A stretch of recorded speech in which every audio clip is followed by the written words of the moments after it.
Fala, galerinha! Beleza? Eu sou Marcelo Bolinha e estou resolvendo exercícios de associação de geradores.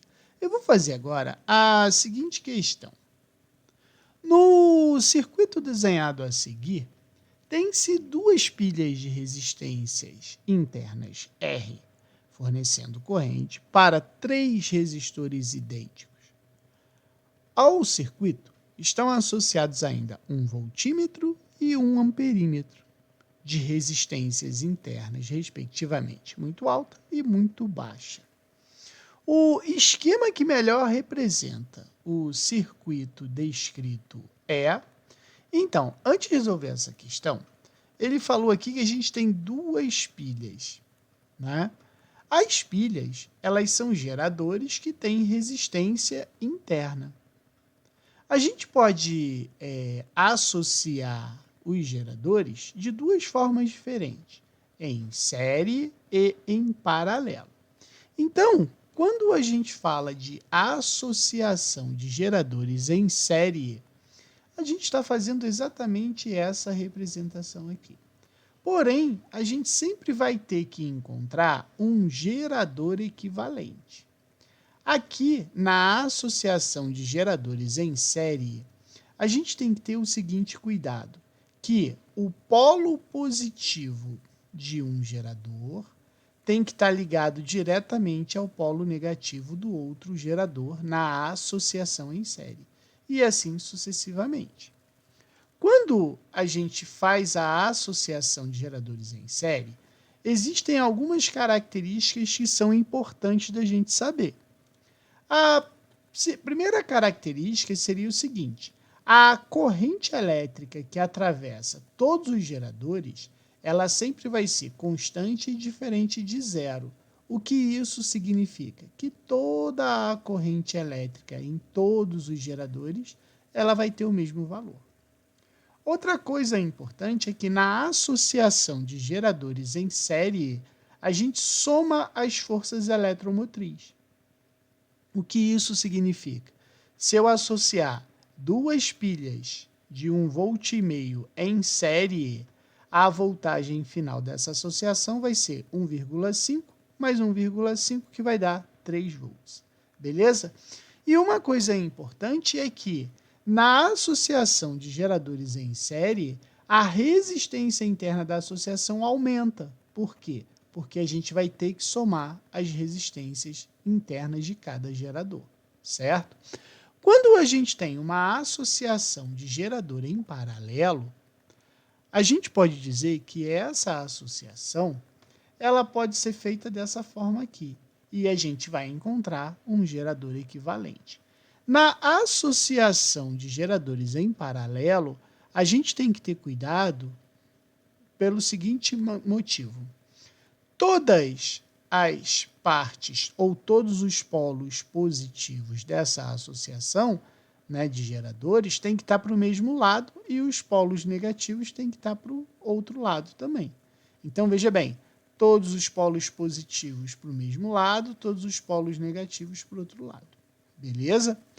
A característica da associação de geradores em paralelo são as seguintes. Primeiro, a força eletromotriz da associação de geradores em paralelo vai ser sempre a mesma, ou seja, se eu colocar, por exemplo, 3 pilhas de 1,5 volt associadas em paralelo, a voltagem dessa associação vai ser 1,5 volt.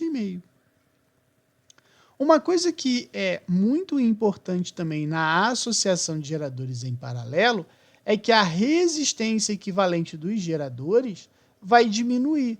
Porque se eu tenho resistores idênticos associados em paralelo, a resistência equivalente é o valor da resistência divididos pelo número de resistores iguais. Por isso que a resistência interna da associação em paralelo é menor.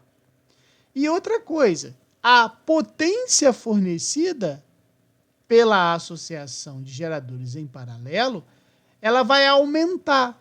Por quê? Porque a gente vai ter o aumento da intensidade da corrente elétrica no sistema, já que a resistência interna dos geradores vai ser reduzida. beleza? Então, isso aí são coisas que a gente tem que guardar, tá? É importante. Outra coisa que eu não escrevi aqui, mas também é muito importante a gente lembrar, é o seguinte: quando a gente for associar um voltímetro a uma parte do circuito, a associação do voltímetro é sempre em paralelo, tá? Então, voltímetro é associado em paralelo ao resistor ou à parte do circuito que eu estou medindo.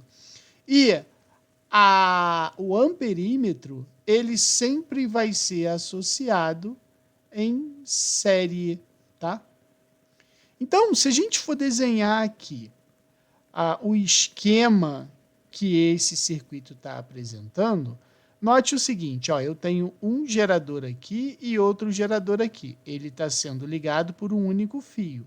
Então, eu posso dizer que esses geradores, eles estão associados em série, né? Ó. Então, aqui seria a nossa primeira pilha, e aí ela vai estar associada à segunda pilha. Então, aqui seria a força eletromotriz e aqui a resistência interna. Força eletromotriz e aqui a resistência interna. Aí note o seguinte, ó, o fio condutor ele sai desse gerador e vai passar por outro resistor. Então, a gente teria aqui, por exemplo, um resistor R.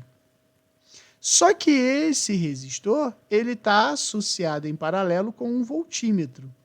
Então, a gente pode dizer que aqui eu teria o meu voltímetro, certo? E aí, ó, depois que esse resistor está associado ao voltímetro, note que esses dois resistores eles estão associados em paralelo. Então, aqui eu poderia descer assim, ó, e fazer a representação desses dois resistores em paralelo. E aí o que vai acontecer? Eles vão estar ligados em série com esse amperímetro. Então, a gente poderia dizer que aqui está o amperímetro e ele está ligado dessa forma aqui, certo? Agora, vamos procurar uma coisa parecida com esse esquema aí. Olha só. Primeira coisa que eu vou fazer. Voltímetro pode estar em série? Não. Então, a letra B, ó, o voltímetro está em série. A letra B está errada. O amperímetro pode estar em paralelo? Não. Então, esse cara está errado. E aí, a gente vai ficar aqui na dúvida entre a letra A e a letra C. Note que na letra C, os geradores eles estão associados em paralelo. E não é em paralelo, é em série. E então, a minha resposta está na letra A. Beleza?